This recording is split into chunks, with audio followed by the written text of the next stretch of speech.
আল্লাহুম্মা রাব্ব হাযিহি দাওয়াতি তাম্মা ওয়াস-সালাতিল কাইমা আতি মুহাম্মাদানিল ওয়াসিলাতা ওয়াল ফাদিলা ওয়াদ-দারাজাতার রাফিআ ওয়াবআসহু মাকামান মাহমুদান আল্লাযী ওয়া'আদতাহু ইন্নাকা লা তুখলিফুল মিআদ।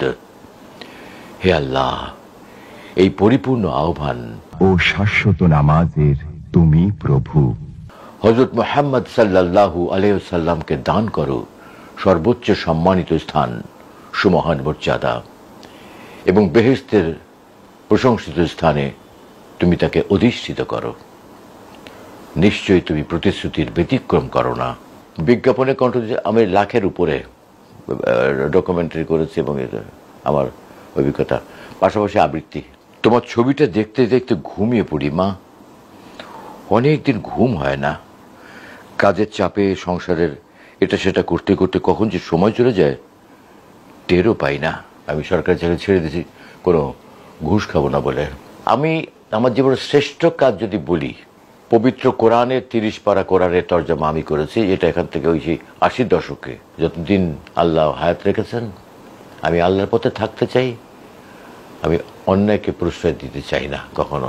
বহু মানুষ আমাকে ভালোবাসে, বহু মানুষ আমাকে শ্রদ্ধা করে, আমি তাদের কাছে সত্যি কৃতজ্ঞ। আমি আল্লাহর কাছে শুকর করি, কৃতজ্ঞ আমি। দর্শক, আমার সঙ্গে রয়েছেন একজন গুণী মানুষ, সৈয়দ ইসমত তোহা।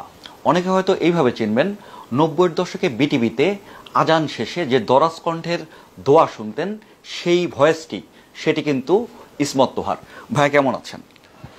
আলহামদুলিল্লাহ ভালো আছি, এবং আমি সবসময় ভালো থাকার চেষ্টা করি। আপনার বর্তমান যে অবস্থা, যে কর্মব্যস্ততা, যদি একটু সেটি নিয়ে বলেন। আমি তো কাজ করছি এখানে, মিডিয়াতে কাজ করি 55 বছর। 1970 থেকে আমার শুরু। আমার বাড়ি খুলনাতে, খুলনার বেতার থেকে আমার শুরু।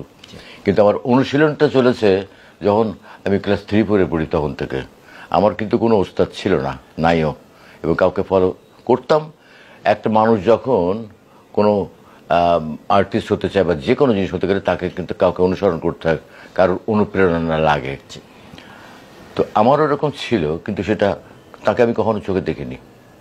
আমি তার কণ্ঠ শুনে মুগ্ধ হয়ে তার মতো করে পড়ার চেষ্টা করতাম। তখন আকাশবাণী থেকে খবর পড়তেন দেবদুলাল বন্দ্যোপাধ্যায়, বিজন বোস, নীলিমা সান্যাল, এনারা খবর পড়তেন, বিখ্যাত নিউজ রিডার। তো জীবন বোসের খবরটা আমার কাছে খুব আকর্ষণীয় মনে হতো। আমাকে ওনার কণ্ঠ আমাকে অনুপ্রাণিত করেছে, এবং আমি তার মতো করে পড়ার চেষ্টা করতাম। আমি বুঝতাম না যে এত সুন্দর কণ্ঠ কোথার থেকে, কিভাবে রেডিও থেকে কিভাবে আসে কত কণ্ঠগুলো।